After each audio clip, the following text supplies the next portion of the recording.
नमस्कार दोस्तों, चलिए स्टार्ट करते हैं। नेक्स्ट टॉपिक हमारा होम रूल मूवमेंट। ठीक है, होम रूल मूवमेंट के ऊपर आते हैं। क्या है, कैसे है, पूरा डिटेल में देखेंगे और इसके वजह से आगे चल के गांधी जी को कैसे एक फाउंडेशन मिल जाता है to start a new kind of revolution like mass movement वगैरह वो स्टार्ट कर देते हैं।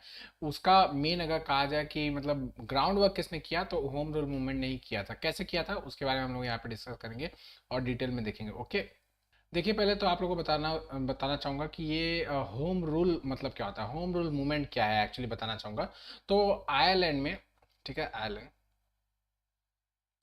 आयरलैंड जो कि ब्रिटिश कॉलोनी था, ठीक है, तो उसमें एक मूवमेंट स्टार्ट होता है जिसका नाम होता है होम रूल मूवमेंट। इसका मतलब ये था कि आयरलैंड जो है वो आयरिश लोगों का होम है। ठीक है, आयरिश लोगों का होम है, तो यहाँ पे जो इस घर के जो एक्चुअल निवासी है उन लोग का रूल होना चाहिए, ना कि बाहरी लोगों का। समझ में आ रहा है आप लोग को? मतलब मेरे घर पे मेरा ही रूल होना चाहिए, मेरे घर पे मेरा ही मतलब अब ऐसा मतलब ये नहीं कि मम्मी पापा से जाके झगड़ा करना स्टार्ट कर दो। ये उनका रूम घर है, ठीक है। तो होम रूल का मतलब ये होता था कि वो मूवमेंट स्टार्ट इसीलिए हुआ था कि भाई हर एक व्यक्ति को जो आयरलैंड में है उन लोग को ये पता होना चाहिए कि Ireland actually belongs to Irish people, not the English people. ठीक है, that is why we will ask for the best possible कि हमारा जितना भी हमारा राइट्स है वो हम लोग को वापस दे दो। और इसको मतलब ऐसे प्रेयर पिटिशन वगैरह से नहीं, एजिटेशन करके हम लोग लेंगे, मतलब कुछ बड़ा कुछ आंदोलन वगैरह करके लेंगे। ऐसे मतलब जाके भीख नहीं मांगे कि हम लोग को ये राइट्स दे दो, हम लोग को रिप्रेजेंटेशन दे दो, वो सब नहीं मांगे। हम लोग एक्चुअली में ग्राउंड वर्क करेंगे, पैसिव रेजिस्टेंस वगैरह करेंगे और पीपल को, जो कॉमन पॉपुलेशन है, उसको अरोज करने की कोशिश करेंगे, उसको जगाने की कोशिश करेंगे अपने अधिकारों की मांग करवाने के लिए। Okay, that is what the मतलब background of home rule movement, या होम रूल मूवमेंट क्या होता है वो आप लोगों को समझ में आ गया होगा। ओके, चलिए नेक्स्ट नेक्स्ट आते हैं। होम रूल मूवमेंट क्या था एक्चुअली में, अब बारी बारी से बैकग्राउंड वगैरह देखना स्टार्ट करेंगे, इंट्रोडक्शन। तो इंडियन रिस्पांस है आपका फर्स्ट वर्ल्ड वॉर का। फर्स्ट वर्ल्ड वॉर आपका 1914 में स्टार्ट होता है। ठीक है, 1914 में स्टार्ट होता है। इसके साथ ही क्या स्टार्ट हो जाता है हमारे पे, इन्फ्लेशन। ठीक है, एक तो वैसे ही इन लोग बुरी तरीके से मतलब मारे जा रहे थे, इन लोग से इतना रेवेन्यू का उगाही किया जाता था बाय द ब्रिटिश लोग, इतना ज़्यादा एक्सप्लॉयटेशन करते, इतना हद तक मतलब खाने के लिए कुछ बच जाए बस इतना छोड़ते थे कि मतलब पूरा परिवार बैठ के ढंग से खा भी नहीं सकता, इतना ही सिर्फ छोड़ते थे। इतनी बुरी हालत थी, इतनी बुरी हालत थी कि मतलब जब ये वर्ल्ड वॉर आया तो वर्ल्ड वॉर के बारे में ये कहा जाता है कि वर्ल्ड वॉर आया तो बाकी लोगों के यहाँ पे तो बॉम्ब गिर रहे थे, यहाँ पे लोग भूखों भूखों मर रहे थे, यहाँ पे खाने के लाले पड़े थे। और जिन्होंने उगाया है, मतलब जिन्होंने जो प्रोडक्शन किया उनको ही खाने को नहीं मिलता था। सरकार के लोग आते थे, मार पीट के इन लोग को, इन लोग से छीन के लेके चले जाते थे।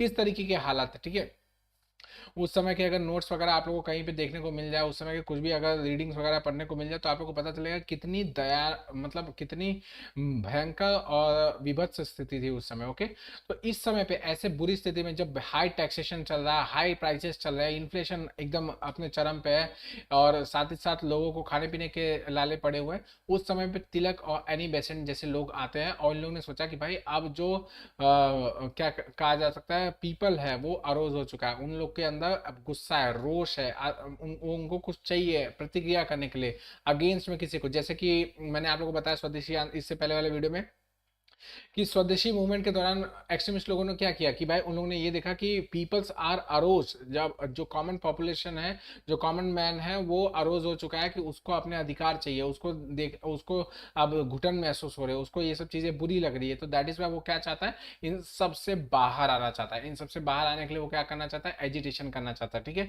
तो उन लोग ने उसका मदद लिया और स्वदेशी मूवमेंट को एक सक्सेसफुल मूवमेंट बनाया। हालांकि वो बाद में फिजल आउट हो जाता है, बट फिर भी एक बहुत बड़ा मूवमेंट बन के रहता है। ऐसे काम ऐसा इतने बड़े मास स्केल पे कोई और मूवमेंट नहीं कैरी हुआ था इससे पहले।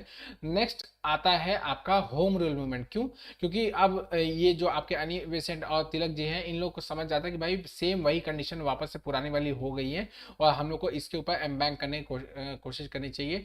हम लोग को इसका पूरा का पूरा फायदा उठाना चाहिए कि पीपल को उनकी राइट्स वगैरह दिलाने के लिए जो हम लोग मूवमेंट चलाएंगे उसका नाम रहेगा होम रूल मूवमेंट। ठीक है, एक्चुअली ये होम रूल जो शब्द है वो आपके एनी बेसेंट के द्वारा आया जाता है। मतलब ये एनी बेसेंट जो है वो एक आयरलैंड की महिला है। ठीक है, और इन्होंने आयरलैंड के होम रूल मूवमेंट को आंखों से देखा था। ठीक है, इनको पता था कि होम रूल मूवमेंट किस तरीके से काम करता है, तो इसीलिए वो वहां से ये कॉन्सेप्ट यहाँ पे लेके आती है एंड धीरे धीरे ये कॉन्सेप्ट यही का हो जाता है। ओके, नेक्स्ट जो दो होम रूल मूवमेंट्स है उनका ऑर्गेनाइजेशन किस बेसिस पे किया था, आयरिश होम रूल मूवमेंट्स के बेसिस पे, ठीक है। सॉरी, इसका जो मतलब पूरी तरीके से ऑर्गेनाइजेशन किया गया था वो किसके बेसिस पे किया गया था, सॉरी, आयरलैंड के होम रूल मूवमेंट के हिसाब से, ठीक है। तो इनका मेन यही काम रहता है कि भाई emergence of the new trend of aggressive politics, ठीक है। अब हम लोग मॉडरेट्स लोगों की तरह प्रेयर पिटिशन है वो सब नहीं करने वाले, क्यों, क्योंकि सूरत स्प्लिट के बाद 1907 के सूरत स्प्लिट के बाद वहां पे रह कौन गया था, मॉडरेट्स ही रह गए थे। जितने भी एक्सट्रीमिस्ट लोग थे वो तो जेल में या तो सड़े गए थे, या तो फिर उन लोग को उठा के जबरदस्ती कारागार वगैरह में भर के मारा जा रहा था, या तो फिर वो घर मतलब अपना देश छोड़ के भाग गए थे अपनी जान बचाने के लिए, ठीक है।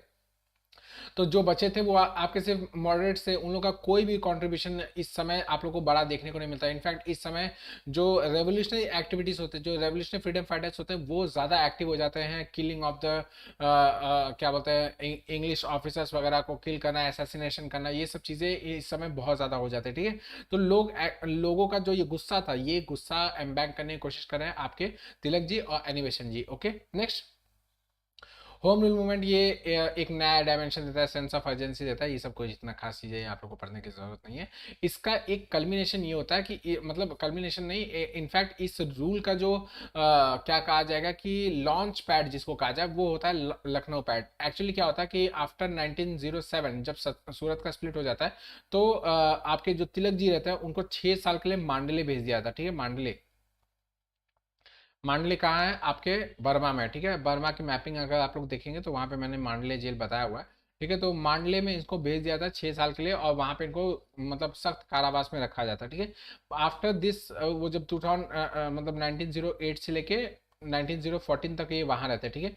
1914 तक ये जब वहाँ रहते हैं तो वो क्या करते हैं कि बहुत सारे पॉलिटिकल बुक्स वगैरह लिखते हैं और बहुत सारे रिलीजियस बुक्स वगैरह भी लिखते हैं। लेकिन जब वो वापस आते हैं तो उनका सबसे पहला काम क्या होता है कि किसी तरीके से वापस से पुरानी कांग्रेस को खड़ा करो, ठीक है। जो कांग्रेस है उसको वापस से खड़ा करो, और मैक्सिमम जो टूट बिखर के सब अलग अलग होते चले जा रहे हैं आफ्टर सेपरेट इलेक्टोरेट्स वगैरह के, उन सबको लेके आओ। तो लेके आने के चक्कर में पूरा सब लोग ने मेहनत करते हैं, और अल्टीमेटली दिसंबर 1960 में लखनऊ पैक्ट होता है। लखनऊ पैक्ट से मॉडरेट एक्सट्रीमिस्ट तो जुड़ ही जाते हैं, साथ ही साथ मुस्लिम लीग को भी एक इसमें क्या बोलते हैं साइन कराया जाता है। इसमें एक पैक्ट साइन कराया जाता है कि मुस्लिम लीग को जो आपका सेपरेट इलेक्टोरेट मिला हुआ है वो हम लोग मानते हैं, ठीक है। इस तरीके से चीज़ें होती है।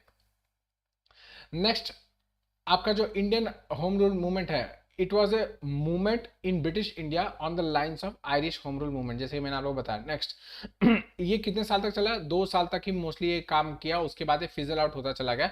लेकिन इसने एक बहुत बड़ा काम, जैसे मैंने आप लोग बताया कि इसने एक स्टेज सेट कर दिया, किसके लिए, इंडिपेंडेंस मूवमेंट अंदर महात्मा गांधी। महात्मा गांधी के लिए एक प्री फाउंडेशन वगैरह बनाने का काम किया इस होम रूल मूवमेंट ने। क्यों, इसने वो एक्सट्रीमिस्ट भावना जो पहले मतलब आफ्टर सूरत स्प्लिट के बाद जो दब गई थी लोगों के अंदर, उसको वापस से जगा दिया कि भाई हम लोग को हमारा होम ने हम हमारे होम में हम लोग रूल नहीं कर रहे, कोई और बाहर ही आके रूल कर रहा है, और वो भी हमारे ऊपर अत्याचार भी कर रहा है साथ साथ, ठीक है। तो वी वांट कि our home should be ruled by us, ठीक है।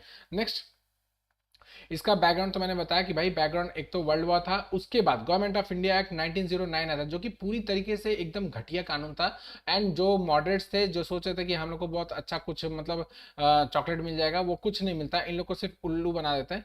एंड जो लोग मॉडरेट्स लोग के पीछे खड़े थे कि हाँ मॉडरेट्स लोग बोल रहे हैं तो कुछ अच्छा ही देंगे, अच्छा ही देंगे, उन लोग भी निराश हो जाते हैं कि भाई इन लोग को कुछ मिला ही नहीं, देते मतलब बोल तो रहे थे कि अच्छा अच्छा देंगे, आप लोग सिर्फ हमारा समर्थन कीजिए।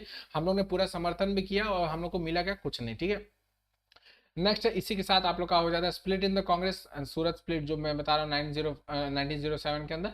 इसके साथ लास्टली तिलक को जो मांडले भेजा जाता है, इन सब के वजह से एक बहुत ही मतलब नेशनलिस्ट भावना बढ़ के आती है कि हमारे इतने बड़े नेता को इन लोग ने पकड़ के एक क्षण में मतलब एक विदाउट एनी प्रॉपर जुरिस्डिक्शन वगैरह फॉलो किए बगैर सीधा सीधा उनको उठाया, 6 साल के लिए भारत से अलग भेज दिया, मांडले भेज दिया, मतलब बर्मा में ले जाके बंद करके रख दिया कि इतने कोने में बंगाल के जो भी इवेंट्स है या फिर मुंबई के जो इवेंट्स है या फिर मद्रास के जो इवेंट्स है वो वहाँ पे पता ही नहीं चलेंगे, तो ये चुपचाप वहाँ पे शांति से बैठेंगे, ठीक है।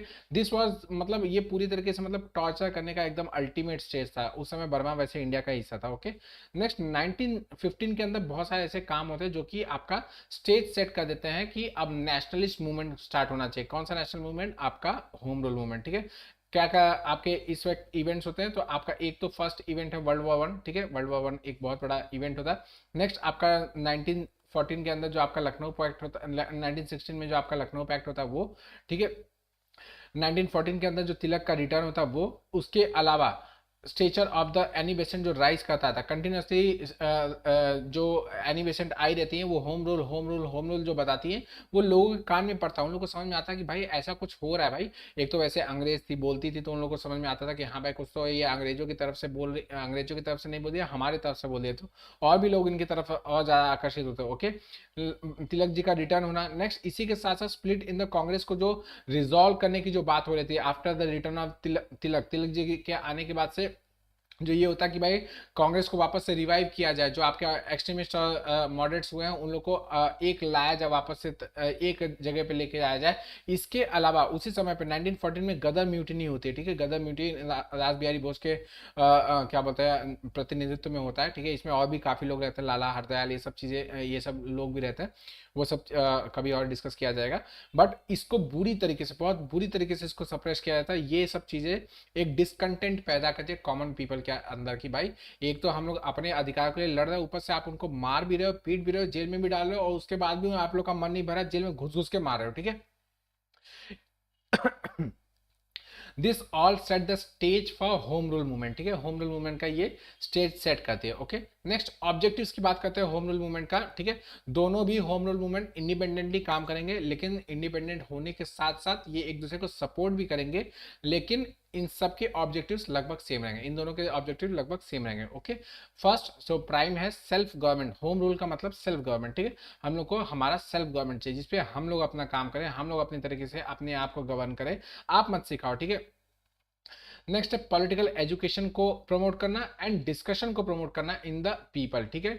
किस लिए? कि भाई हम लोग को सेल्फ गवर्नमेंट चाहिए, ऐसे कॉमन लोगों को समझ में आना चाहिए कि सेल्फ गवर्नमेंट जो हम लोग मांग कर रहे हैं या होम रूल की जो मांग कर रहे हैं वो कॉमन पीपल को समझ में आना चाहिए कि होम रूल का मतलब क्या रहा है। अभी जैसे स्वदेशी बोला तो उन लोग को समझ में आ रहा है कि भाई स्वदेशी का मतलब वो भारतीय चीजों को अपनाना है, लेकिन होम रूल का मतलब एक कॉमन पर्सन जो पढ़ा लिखा नहीं है, इलिटरेट है, उसको क्या समझ में आ रहा है, तो उसको समझाया जाना चाहिए। कैसे समझाया जा रहा है? पॉलिटिकल एजुकेशन देके कि भाई आपको कैसे लूटा जा रहा है, आपके साथ कैसे कैसे बुरी बुरी हरकतें की जा रही है और आपको पता भी नहीं चल रहा, okay. Next to build the confidence among Indians to speak against the government suppression, ठीक है। ये बहुत इंपॉर्टेंट चीज था कि भाई गवर्नमेंट जो आपके ऊपर सप्रेशन कर रही है उसको जनरली इंडियंस लोग क्या समझते थे कि हमारे कर्म ही ऐसे, भगवान हमारे कर्म का हमको फल दे रहा है, भगवान हमारे ऊपर नाराज है, ऐसी ऐसी चीजें इन लोग जनरली सोच के अपने अपने आप को सांत्वना दे देते थे कि भाई हमारे जो कर्म है उसी की वजह से इन लोग हमको मतलब प्रताड़ित कर रहे हैं। ऊपर से ये जो अंग्रेज लोग आए थे तो व्हाइट मैन बर्डन जो कॉन्सेप्ट मैंने आप लोग बताया था, व्हाइट मैन बर्डन का कॉन्सेप्ट, उस कॉन्सेप्ट को भी इन लोग और ज्यादा हाईलाइट करते हैं। तो इन लोग सोचते हैं कि हाँ भाई भगवान ने इन लोग को दूत दूत बना के भेजा है हमारे ऊपर अत्याचार करने के लिए या हमारे गुनाहों का प्रायश्चित कराने के लिए, ठीक है। तो दैट इज वाई इन लोग मतलब कुछ बोलते ही नहीं थे। जो उन लोग कर रहे हैं मतलब अंग्रेज जो भी सप्रेशन कर रहे हैं या रिप्रेशन कर रहे हैं, जो एक्सप्लॉयटेशन कर रहे हैं, उन सब को शांति से सुनते रहते थे, मतलब कुछ बोलते भी नहीं थे। तो इसी का कॉन्फिडेंस जगाना है कि उनके अगेंस्ट बोल सके, उनके अगेंस्ट लड़ सके, ठीक है। नेक्स्ट पॉलिटिकल रिप्रेजेंटेशन को और बड़ा बनाने के लिए, इंडियंस के लिए पॉलिटिकल रिप्रेजेंटेशन और बड़ा बनाना है। No taxation without representation, this was the call कि भाई और हम लोग को रिप्रेजेंटेशन चाहिए। आप हम लोग को कुछ रिप्रेजेंटेशन नहीं दे रहे हो, नॉन ऑफिशियल मेंबर बना देते हो, नॉन ऑफिशियल मेंबर बना देते हो, और नॉन ऑफिशियल मेंबर रहते हैं हम लोग कुछ कर भी नहीं सकते और आपको खिलाफ कुछ बोल भी नहीं सकते, ठीक है। Ultimately power stays in your hand and you do the repression, हमारे ऊपर और ज्यादा रिप्रेशन करते हो, एक्सप्लॉयटेशन करते हो, और फिर उसके बाद बोलते हो कि क्या बोलते हैं हम लोग आपको पावर दे रहे हैं। क्या पावर दे रहे हो? कुछ भी नहीं दे रहे हो, ओके। नेक्स्ट पॉलिटिकल एक्टिविटीज को रिवाइव कीजिए, क्योंकि आफ्टर 1907 पॉलिटिकल एक्टिविटीज लगभग डाई डाउन हो जाते हैं। क्यों? क्योंकि अब जो है वो कौन है? मॉडरेट्स है। मॉडरेट्स का एक सिंपल फंडा वही था कि भाई प्रेयर पिटिशन एंड प्रोटेस्ट, ठीक है। तो प्रेयर पिटिशन अभी ताजा ताजा 909 में इन लोग को दिया गया था, ठीक है।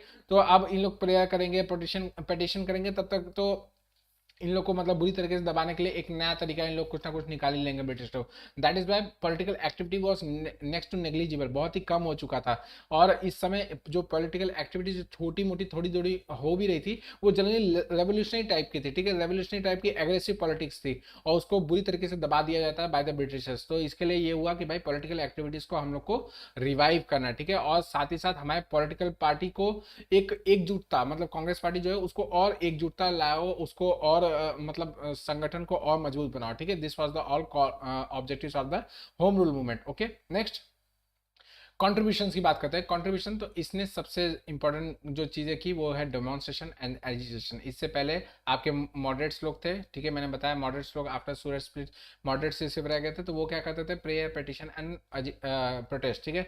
तो इन लोगों ने क्या करना स्टार्ट किया, डेमोन्स्ट्रेशन एंड एजिटेशन, जिसकी वजह से क्या हुआ, कॉमन पब्लिक को दिखता था कि भाई इन लोग डेमोन्स्ट्रेशन करने के लिए निकले हमारे कॉज के लिए और इनके ऊपर गवर्नमेंट ऑफ जो ब्रिटिश गवर्नमेंट है वो रिप्रेशन कर रही है, वो बुरी तरीके से इनको पीट रही, मार रही है, ठीक है।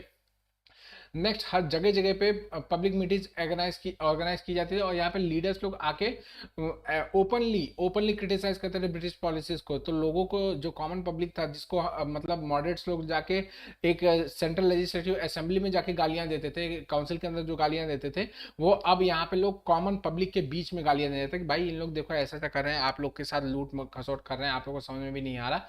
इस सब चीजें से कॉमन पब्लिक जो थी उन लोग का दिमाग और खुलने लगा कि भाई हम लोग के साथ क्या अत्याचार हो रहा है, भगवान नहीं हमारे ऊपर अत्याचार करे, दिस आर ब्रिटिश जो हम लोग का एक्सप्लॉइट कर रहा है। ओके, नेक्स्ट, इतना ज्यादा इसने स्टिल पैदा कर दिया, इतना ज्यादा इसने आंदोलन को पैदा कर दिया कि ब्रिटिश लोग इस हद तक आ गए कि उन्होंने जून 1917 के अंदर एनी बेसेंट को अरेस्ट कर लिया कि भाई अब बहुत हो गया आपका नौटंकी, बहुत उछल लिया, आप चलो आप जेल के अंदर हवा खाओ, ठीक है।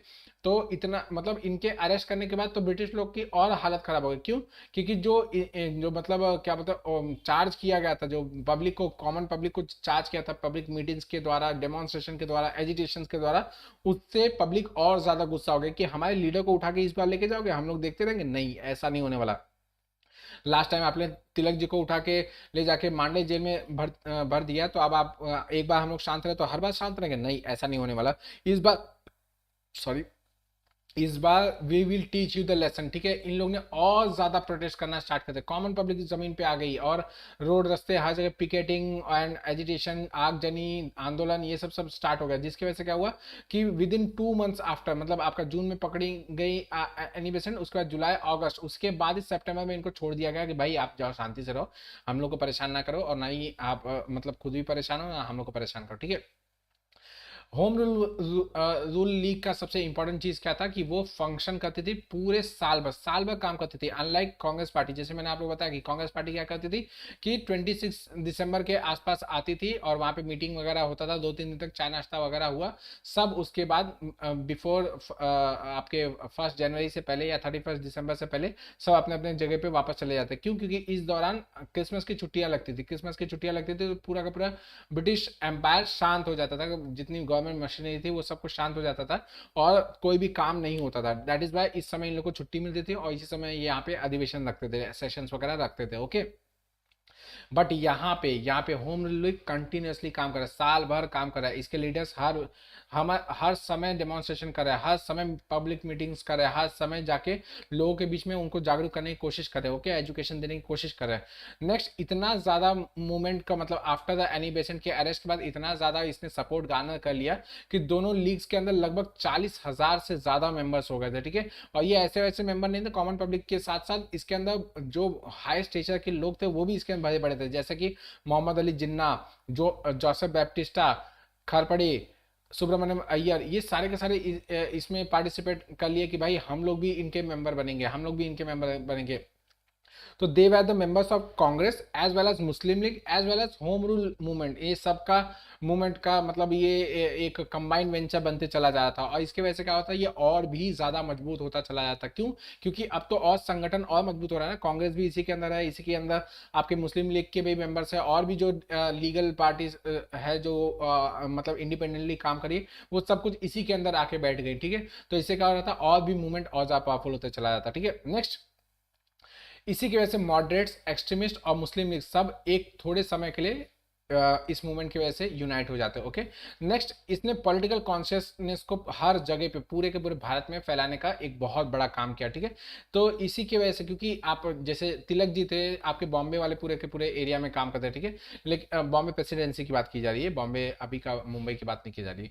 ठीक है, तो बॉम्बे प्रेसिडेंसी का एरिया में काम करते थे, एंड जो एनी बेसेंट जी थे वो बाकी पूरे के पूरे भारत के अंदर काम करते थे। तो ये पूरी तरीके से नेशन वाइड आंदोलन चल रहा था और सब इसके अंदर कंट्रीब्यूट कर रहे थे। इतने सारे लीडर्स आप लोग देख रहे हैं, मोहम्मद अली जिन्ना, जोसेफ बैप्टिस्टा खरपड़े, ये सब different parts of the India से आ रहे थे और डिफरेंट पार्ट्स को रिप्रेजेंट करते थे, और सब पार्ट के लीडर्स यहाँ पे आके एक जगह पे एक मत होकर काम कर रहे थे। दैट इज वाई हर रीजन में इक्वल पॉलिटिकल कॉन्शियसनेस डेवलप हो रही थी। ओके, नेक्स्ट है, इसके इतने दबाव की वजह से ना मोंटेग्यू ने एक डिक्लेरेशन दिया। मैंने आपको बताया मोंटेग्यू उस समय के आपके वॉइस रहे थे, उन्होंने एक डिक्लेरेशन दिया कि भाई हम लोग अल्टीमेट हमारा जो ऑब्जेक्टिव है वो development of the self governing institution, जिसकी वजह से रेस्पॉन्सिबल गवर्नमेंट बन सके भारत के अंदर। ये इन्होंने अगस्त डिक्लेरेशन इसको कहा जाता है प्यार से। तो इस डिक्लेरेशन को इन्होंने दिया। ये सब आप लोग याद रखिए, यूपीएससी क्वेश्चन में पूछता है, क्रोनोलॉजिकल ऑर्डर में लगाने के लिए आ चुका है अगस्त डिक्लेरेशन। तो इसमें इन्होंने कहा कि भाई हमारा अल्टीमेट एम ये है कि हम लोग सेल्फ गवर्निंग इंस्टीट्यूशंस का डेवलपमेंट कर सके, सो दैट यहाँ पे सेल्फ रूल या रिस्पॉन्सिबल गवर्नमेंट बन सके। इससे पहले होम रूल मूवमेंट बोलना ही एक पाप था। होम रूल के लिए हम लोग लड़ रहे हैं, होम रूल के लिए लड़ रहे हैं, ये पाप था। ये सिडेशन में आता था, मतलब जो आपका आर्टिकल 124A है आपके आईपीसी का, उसके अधीन ही आता था। ठीक है, जिसके वजह से इन लोगों को पकड़ के सीधा जेल में डाला जा सकता था। लेकिन अब अगस्त डिक्लेरेशन के बाद ये कोई भी तरीके से सिडेशियस एक्टिविटी नहीं रह गई। ठीक है, that was a very very मतलब एक बहुत बड़ा अचीवमेंट था इस मूवमेंट का। ओके, नेक्स्ट लास्ट आते हैं reasons for the movement to fade out. क्या हुआ कि मूवमेंट पूरी तरीके से फेड आउट हो गया। ठीक है, it was not a mass movement. First of all इसका ये कोई मास मूवमेंट नहीं था। क्यों? क्योंकि इसका आप लोगों ने देखा कि जो पार्टिसिपेशन हो रहा है कौन कर रहा है, मोस्टली आपके टॉप लीडर्स से लोग पार्टिसिपेट कर रहे हैं, एंड जो कॉमन पब्लिक थी उनमें अभी धीरे धीरे पॉलिटिकल कॉन्शियसनेस जाग रही है। ठीक है, वो पूरी तरीके से अरोज नहीं है। 2 ही साल तक ये मूवमेंट चला, इन लोगों को समझ में, आप समझिए गांधी जी अगले 30 साल तक काम करने वाले, तब जाके आपका पॉलिटिकल कॉन्शियसनेस इतना हाई होगा कि we will get the independence. लेकिन यहाँ पे मास मूवमेंट ये हो ही नहीं पा रहा था। क्यों? क्योंकि अभी पब्लिक को यही नहीं लग रहा था कि ये पॉलिटिकल कॉन्शियसनेस क्या होता है। उन लोगों को बस वही कि हम लोग के ऊपर अत्याचार किया जा रहा है, तो हम लोग की कोई पाप है, हम ही लोग ने कोई गलत काम किया, दैट इज वाई हमारे साथ ऐसा ऐसा किया जा रहा है। ठीक है, एंड मास मूवमेंट इस सेंस में भी नहीं था, क्योंकि एजुकेटेड पीपल जो थे आपके कॉलेज गोइंग, स्कूल गोइंग जो स्टूडेंट्स वगैरह थे, इन्हीं लोग के बीच में ये चीज़ें मोस्टली ज़्यादा हाइपर हो रही थी। उन लोग को ये समझ में आता कि एक्चुअली में काम हो क्या रहा है, एंड मास मूवमेंट मतलब आपका होम रूल मूवमेंट जो है वो क्या है एक्चुअली में, वो इन्हीं लोग को पता चला। जो तो कॉमन पब्लिक थी वो तो अभी पॉलिटिकली अरोज हो ही नहीं पाई है। तो that is why it was not at all a mass movement. ठीक है, नेक्स्ट, इसके अंदर मुस्लिम्स का, एंग्लो इंडियंस का, नॉन ब्राह्मण्स का, जो कि सदर्न इंडिया के मोस्टली आते थे, उस रीजन में होम रूल के लिए कोई भी मतलब इन लोग ने थॉट दिया ही नहीं। इन लोग के मन में ये था कि भाई होम रूल का मतलब ये हो जाएगा कि जो हिंदू मेजॉरिटी लोग हैं, अपर कास्ट हिंदू मेजॉरिटी, उन लोग का डोमिनेंस हो जाएगा। ठीक है, जैसे कि मैंने बताया था कि किसी भी आंदोलन के सक्सेसफुल होने का मतलब क्या है कि उसके अंदर मास पार्टिसिपेशन होना चाहिए। ठीक है, मुस्लिम्स का मैंने आप लोगों को बताया था कि भाई नॉन कॉपरेशन को छोड़, ये याद करने का तरीका है जो आप लोग भी याद करके रख सकते हैं कि Muslim participation was maximum in home rule movement, लेकिन उसके बाद ये बाकी सारे मूवमेंट्स के अंदर काफी कम हो जाता है। ठीक है, नेग्लिजिबल नहीं है, कम हो जाता। ठीक है, next, Anglo Indians. Anglo Indians तो भाई क्यों जाएंगे भाई, उन लोग को दिख रहा है भाई हमारे लिए English rule is very good, तो उन लोग उनके लिए काम करेंगे। नॉन ब्राह्मण जो कि सदर्न इंडिया से बिलोंग करते थे, उन लोग ने काफी अत्याचार सहा हुआ था अगेंस्ट दिस मेजॉरिटी कम्युनिटी या अपर कास्ट हिंदू कम्युनिटी जो थी आपके साउथ में, उन लोग के द्वारा बहुत ज़्यादा ऑस्ट्राइजेशन एंड क्या बोलते हैं, बहुत ही बुरी तरीके से उनका ट्रीटमेंट वगैरह कराया जाता था। दैट इज वाई इन लोग के मन में एक डर था कि होम रूल जब आएगा तो अपर कास्ट हिंदू मेजॉरिटी जो है वो पूरी तरीके से डोमिनेंट हो जाएगी, हावी हो जाएगी, and Muslims, Anglo Indians and जो आपके नॉन ब्राह्मण्स हैं उन लोग के पे हावी हो जाएगी, अपनी तानाशाही चलाएगी। ठीक है, that is why they didn't participate in this home rule. Okay, next, next moderates लोग तो सेटिस्फाई हो गए, क्यों? क्या मॉन्टेग्यू ने डिक्लेरेशन दे दिया ना, मॉन्टेग्यू ने डिक्लेरेशन दे दिया 1917 के अंदर, तो ये लोग खुश हो गए। हा, मॉन्टेग्यू ने बोल दिया कि सेल्फ गवर्नमेंट लाने वाले हैं, या अल्टीमेट इनका एम क्या है, सेल्फ गवर्निंग इंस्टीट्यूशन वगैरह बनाना, तो ये करके देंगे भाई। इन लोग जैसा बोलते हैं वैसा करते हैं, ब्रिटिश लोग है बड़े दयालु, इनका इनका तो दिल दरिया है, ठीक है, ये बहुत ही मतलब अच्छे लोग हैं, इन लोग हमारे लिए बहुत अच्छा अच्छा काम करेंगे। दैट वाज मॉडरेट थॉट्स, ठीक है, इसमें कुछ हंसने वाली बात नहीं है, ये मॉडरेट लोग का थॉट था कि भाई वो यही सोचते थे कि हाँ, जो ब्रिटिश लोग हैं वो हमारे लिए उपकार के लिए आया, वो हमारे ऊपर अच्छा करने के लिए। आज भी बहुत लोग ऐसा सोचते हैं कि ब्रिटिश लोग ने बहुत अच्छा अच्छा करके गया, ठीक है। तो दिस वाज ऑल, मतलब ये मॉडरेट्स लोग की थॉट थी, और इसी वजह से उन लोग इस होम रूल मूवमेंट के अंदर कुछ समय के शुरू में तो उन्होंने पार्टिसिपेशन वगैरह दिखाया भी, लेकिन फिर जब इन लोग को लगा कि हाँ भाई मॉन्टेग्यू ने डिक्लेरेशन दे दिया, या मॉन्टेग्यू इस तरीके से बातें कर रहे हैं, या उनके तरफ से इस तरीके के हिंट वगैरह आ रहे हैं, तो better we should abstain from such events, ताकि इन लोग बुरी तरीके से गुस्सा ना हो, इन लोग को अच्छा, इन लोग हमसे मतलब नाराज ना हो, और जो भी अच्छी अच्छी चीजें वो करते रहे, ठीक है, हमारे लिए। नेक्स्ट है एनी बेसेंट, ये एक मतलब एक वीक कड़ी की तरह काम कर जाती है, क्यों? क्योंकि इनको इंडिया में आए काफी समय बीता नहीं था, ठीक है। एंड दूसरी थिंग, ये दूसरी बात ये थी कि ये आयरिश मतलब आयरिश होम रूल देख के आई थी, लेकिन यहाँ का होम रूल एक अलग था, ठीक है। वहां पे पूरा का पूरा आयरिश जो समाज था वो एक समाज था, ठीक है, वहां पे कोई डिफ्रेंशिएशन नहीं था। यहाँ पे मुस्लिम्स थे, यहाँ पे हिंदूज थे, यहाँ पे क्रिश्चियन थे, एंग्लो इंडियंस थे, सिख थे, अलग अलग धर्म, फिर धर्म के अंदर भी अलग अलग कैटेगराइजेशन, कास्ट वगैरह थे, सब कास्ट वगैरह थे। बट यहाँ पे उनको उस मतलब जो आयरलैंड से वो लेके आई थी वो यहाँ पे चलने वाला तो था ही नहीं। दैट इज वाई ये अच्छी तरीके से लीडरशिप प्रोवाइड नहीं कर पाती हैं। एंड सेकेंड थिंग, इनके अंदर एक मतलब वो कहते हैं ना कि ये डिसीजन लेने में बहुत डिफिकल्ट रहती थी, क्यों? जब गवर्नमेंट इनके ऊपर रिप्रेशन करना स्टार्ट करता है तो इनिशियली सी बाउस डाउन कि हाँ भाई, आप लोग जो कह रहे हो, मतलब गवर्नमेंट जो बोल रही है उसके उसके लिए हम लोग तरीके, मतलब उसके लिए मैं तैयार हूँ। आप जो बोल रहे हैं, मतलब आप बोल रहे हैं रिफॉर्म्स करेंगे, ठीक है, मैं तैयार हूँ, मैं आप लोग का समर्थन करूंगी। लेकिन फिर जब उनको लगता है कि हाँ उनके उनके मतलब सपोर्ट में काफी लोग हैं, तो वो अल्टीमेटली गवर्नमेंट के अगेंस्ट हो जाते हैं, ठीक है। तो पीपल यूज टू मतलब जो कॉमन पब्लिक था उन लोगों को समझ में नहीं आता कि ये भाई एक तरफ क्या बोल के आती है फिर दूसरी तरफ बोलने लगती है, इनको चाहिए क्या, ठीक है।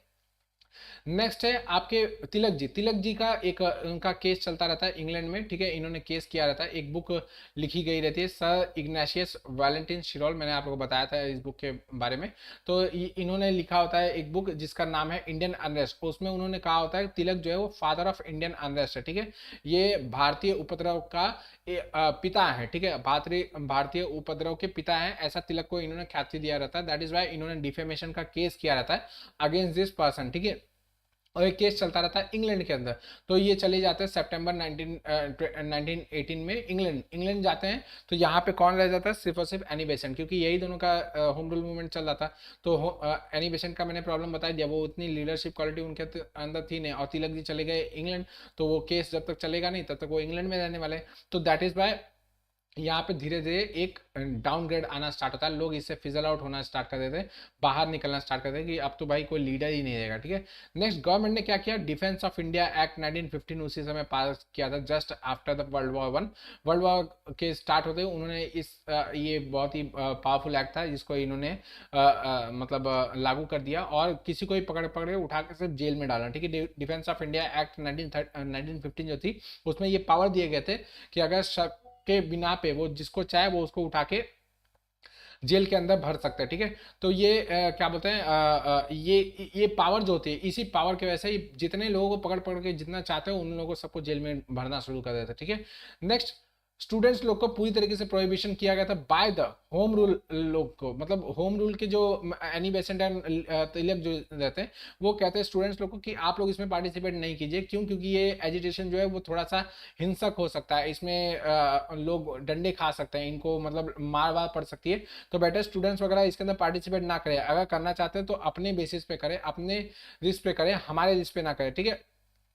दैट इज वाई इस मीटिंग्स वगैरह में स्टूडेंट्स वगैरह नहीं आते, जो कि एक अच्छा बेंच बना सकते थे, एक अच्छा फाउंडेशन बना सकते थे फॉर द फर्दर जनरेशन। जब आपका तिलक और क्या बोलते हैं एनिमेशन जी अगर नहीं रहेंगे तो ये स्टूडेंट्स उसको लीड कर सकते हैं, बट ऐसा हो ही नहीं पाता, ठीक है, कोई सेकंड इन कमांड बन ही नहीं पाता। Okay, next, Indian press act 1910 में जो पास किया गया था, उसने पूरी तरीके से प्रेस और जो न्यूज़पेपर पैम्पलेट्स वगैरह होते हैं उसके ऊपर रिस्ट्रिक्शंस लगा दिया जाता है आफ्टर द 1914 में आपका वर्ल्ड वॉर स्टार्ट होता है। उसके साथ ही ये press act, defence of India act, इन सब का जो रिस्ट्रिक्शंस वगैरह होता है वो पूरी तरीके से भारत में लगा दिए जाते हैं। ओके, नेक्स्ट, तिलक के एब्सेंस, एनिमेशन के inability to lead the people, इन सब की वजह से ये मूवमेंट जो होता है धीरे धीरे फिजल आउट हो जाता है, ठीक है।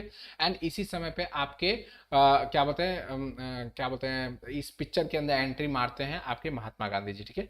महात्मा गांधी जी आपके 1915 में भारत के अंदर आते हैं, जनवरी में, 9th ऑफ जनवरी को ये आते हैं भारत में। और इसके बाद चूंकि इन्होंने ऑलरेडी साउथ अफ्रीका में काफ़ी काम किया होता है, तो यहाँ पे काफ़ी जो बड़े लीडर्स होते हैं वो इनको जानते होते हैं, ग्राउंड लीडर्स होते हैं उन लोग को नहीं पता होता है, लेकिन जो बड़े लीडर्स होते हैं वो इनको अच्छी तरीके से जानते हैं।